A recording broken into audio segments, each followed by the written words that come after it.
Well, good morning, Classical Mythology. It is Sunday, on November 29th, and I told you I would slop together some crap video that would just go over the paper a little bit more. And I also said I would bump that due date, and thanks to Chloe Hansen bringing that to my attention yesterday, I did that. So let's just call the real actual total final end-all due date. Let's call that Monday night, tomorrow night. And that is, I think, November 30th. How many days are in November? Don't even know. First, just an observation. I was thinking this morning while running in a tremendous wind like a freight train. How sad I am that we only have 2 weeks really to be together.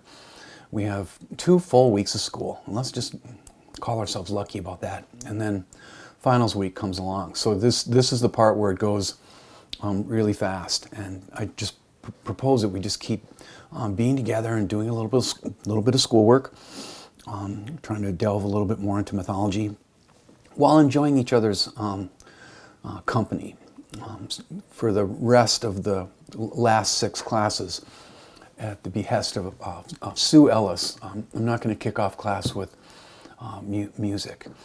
I'll just fire up the Zoom plenty early, maybe a quarter to, and give you some time to be together and socialize a little bit, and just in Minnesota do what we call visiting. I hope you had fantastic Thanksgivings. I got a good Thanksgiving story for you tomorrow.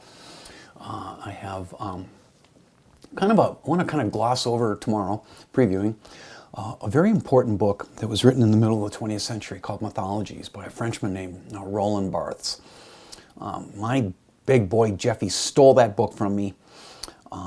Okay, actually it was his book. I tried to steal it from him. And he's an English teacher, so he needs gear too. But I found it. That guy that's always helping me, the guy at the corner of such and such in that trench coat. I had it in his pocket, and I'll post that up. It's kind of complicated, and it's not easy to read, but I'll tell you more about that tomorrow. So just to repeat myself regarding this paper, I think thing one is don't overthink this. I'm not asking you to be an expert on poetry. I'm not asking you to advance scholarship at all on poetry. I'm just inviting you to go into that book I posted up and write about a 700 to 800 word paper in which you either just talk about, discuss, visit with me about a single poem that you've read, or 2 poems on the same mythological figure. It wouldn't make any sense to do it any other way but that. And I'm repeating all of this that we said in class, and this is in honor of anybody who just wasn't there that day. You're going to have a richer experience if you pick 2 different poems on the same mythological figure and just write about it. 700, 800 words, MLA format, optional. Do double space it though. It's easier on my old eyes to read double space as opposed to single space. Some of you have had for comp, some not. Write in first person. Don't worry about that. You don't have to write in the distant third person omniscient. Now here, I made a little list, and I'll be sort of half teaching, half reading off of it, and I'll post this up, and you can just do the screenshot. This is a way of thinking about the assignment, not the way. You might come up with other elements that you want to write about. And thing one is what's the rhetorical effect achieved? What is this poem doing, and how is it doing it? What is the poet doing, and how is the poet achieving it? That man or woman who is the writer. A pretty big thing is point of view. Everything depends on point of view. So say you pick Tantalus. What has the poet chosen as the point of view? Is it Tantalus in that water reaching for that fruit, probably that apple? Or maybe is the poet messing with you a little bit? And maybe, this is probably possible, and it's probably been done, maybe the poet is pretending that he's the apple. Desiree, you were at our wonderful Bent Pine celebration that I was so happy to be part of, and only you and students who know it from working with me last spring are aware that I wrote my first poem in an embarrassing number of years.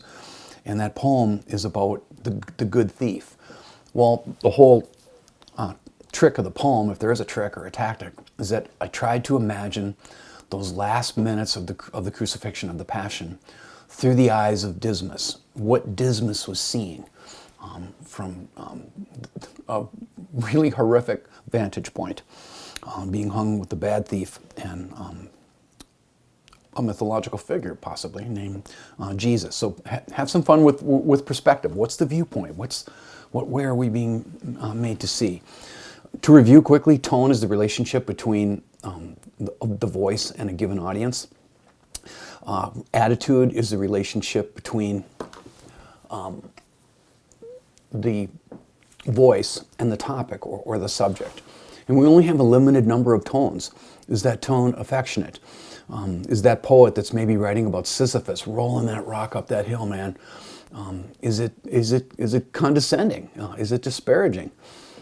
Is it pitying? We only have so many emotions and so many tones and attitudes. Try to study the language and give me examples. Go ahead and plunk lines down into your paper, and don't worry about doing it in a technical, quality way. Just wrestle that language in there as you talk and think about it. The intention, what is the intention? What's the aim? I think we have an opportunity here to decide that, and you're in charge. Don't think like a critic, don't think like an analyst, just think like a reader, just a sweet human being who's carving out a little time in your life for poetry and opening up your heart to it. I go into it a lot more in Comp 1, but there are a variety of means through which poets control distance.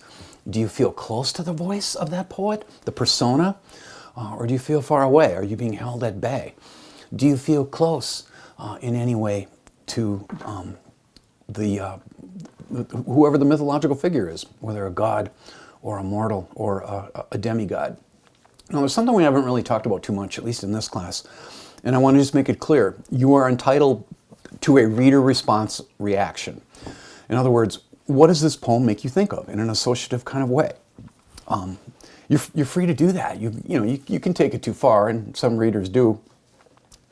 But you have the right, again, to a reader response reaction to one poem or the two poems that you're writing about. Comp 1 students have seen me trot this out before. I always put before my students in the fall, because that's the only time I teach Comp 1, the idea that years ago I published a poem in a journal called Milkweed Chronicle, which was really pretty swanky, and they're defunct now, but Milkweed Chronicle became Milkweed Editions. You could look that up. They're publishing some beautiful poetry books. And they took one of my poems and they published it. I got $50. It's the most I ever got from a poem. Usually you just get free copies. Well, the poem, the problem that I put before my students is that the poem is about a street person, an indigent street person that I encountered on a bus long ago on a really cold day in Minneapolis. This is a 36-year-old memory. And Milkweed Chronicle published it, and the editor, whose name was also Jeff Johnson, wrote about me in the introduction to the magazine. This is over at the Alcuin Library at St. John's in the basement. And he comes out swinging with the sentence, when Minneapolis poet Jeff Johnson speaks of a kindergartner's first day of class, of school, he writes of the same essential journey we all make. And I put this before my students. How would you feel about this? What are the possibilities? You wrote a poem about a street person, but the editor thought it was about a child, a tiny kindergartner. Well, there's lots of possibilities. Could have been a terrible poem, could have been just simply misread, or in a reader-responsory way. I think it's really possible that that Jeff Johnson, that long ago Jeff Johnson, the editor, not me, might, speculating, might have that fall sent his first child off to kindergarten. And maybe any poem in which there was anybody riding on any kind of bus would have been perceived through the deterministic screen as a child, right? That's what a reader response reaction is. It is personal. And the last thing, when we're going to have some fun with this as we end our semester together, one of the most wonderful classes I've had in my life, you guys. You guys are it. You guys are dope. So sweet. By analog, I mean, is there anything analogous? Is there an analogy? Or maybe I'm saying the same thing. Could whoever you chose be provoking or nudging you to think about your life in a particular way? Well, let's take Sisyphus, which ain't easy to say, as the example. That poor dude was consigned to roll a rock up a big hill every day. And it took all day long to roll this boulder up this little mountain. And as the sun was going down, you know how it goes. Every night, the minute he gets there, the sun hits the horizon and the rock rolls all the way back down. And Sisyphus is like, crap, okay, I'll sleep for a while and then in the morning I'll get up and do it again. How is that not how we have been feeling in the pandemic, where every day seems the same? Right? We are all Sisyphean, if there is such a word. And if there isn't, I just made it up, coined it. So just do it. Now, you've had plenty of time as of yesterday, because you found out, hey, he's slowing it down a little bit, he's going to give us this crap vid. About 15 of you had done the assignment, which means 20 plus of you haven't done it yet. I am here. I'm going to edit this vid. This is just not fancy editing.